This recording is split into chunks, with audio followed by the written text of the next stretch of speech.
তিনি জিহাদের ময়দানে যাবেন। এখন মা বাপ কান্না করতেছে। কি করতেছে? কান্না করতেছে। তো ওই সাহাবী এসে নবীকে যখন বললেন, ইয়া রাসূলুল্লাহ, আমি যুদ্ধের ময়দানে যেতে চাই। নবীজি বললেন, তোমার কি মা বাপ আছে? বলল, হ্যাঁ আছে। বলল, তাদের কাছে যাও এবং তুমি যেভাবে তাদেরকে কাঁদায় এসছো, তারা কান্না করতেছে, বাড়িতে গিয়ে তাদেরকে হাসাও। সুবহানাল্লাহ বলেন। আর নবী কি করলেন? ও আবা আইয়ুবা ইয়াহু, তিনাকে জিহাদের ময়দানে নেওয়ার জন্য বায়াত করলেন না, বললেন তুমি তোমার মায়ের বাবার খেদমত করো। এজন্য মা বাপ যাদের আছে, মা বাপকে বোঝা মনে না করে, মা বাপকে কষ্ট মনে না করে, মা বাপকে নেয়ামত মনে করে মা বাবার খেদমত করুন।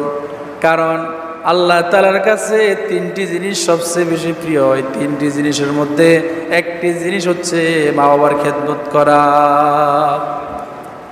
হযরতে আব্দুল্লাহ বিন মাসউদ রাদিয়াল্লাহু তাআলা আনহু থেকে বর্ণিত, তিনি বলেন, আমি রাসূলুল্লাহ সাল্লাল্লাহু আলাইহি ওয়াসাল্লামকে প্রশ্ন করলাম, জিজ্ঞেস করলাম, ইয়া রাসূলুল্লাহ, আইয়ুল আমালি আফদালু ইলাল্লাহ, আইয়ুল আমালি আহাব্বু ইলাল্লাহ, আল্লাহর কাছে সবচেয়ে প্রিয় আমল কোনটি? ক্বালা, নবীজি বললেন, আস-সালাতু লিওয়াক্তিহা, যখন সময় হবে তখন নামাজ পড়ে ফেলা, এটা হচ্ছে এক নাম্বার আল্লাহর প্রিয় আমল। সুবহান।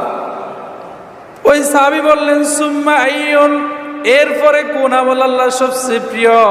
নবীজি বললেন, বিররুল ওয়ালিদাইন, মা বাবার খেদমত করা। সুম্মা, এরপরে কোন আমল?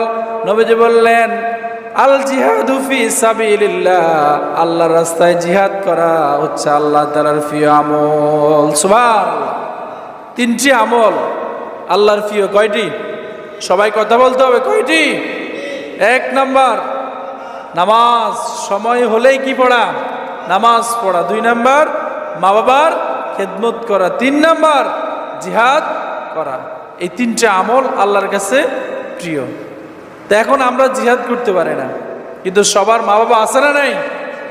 কথা বলেন, আছে না নাই? মা বাবার খেদমত করবেন, মা বাবার সাথে সুন্দর কথা বলবেন, মা বাবার কথাগুলো শুনবেন, মা কি বলে, বাবা কি বলে। যদি কথাগুলো তিনারা উল্টা পাল্টা বলে, বয়স হয়ে যায়, তাদেরকে ঠান্ডা মাথায় সুন্দর করে বুঝিয়ে দেবেন। সাবধান, তাদের সাথে চোখ রাঙিয়ে, গলা উঁচু করে, চোখ লাল করে, কণ্ঠ বড় করে, রাগ হয়ে মা বাবার সাথে কথা বলা যাবে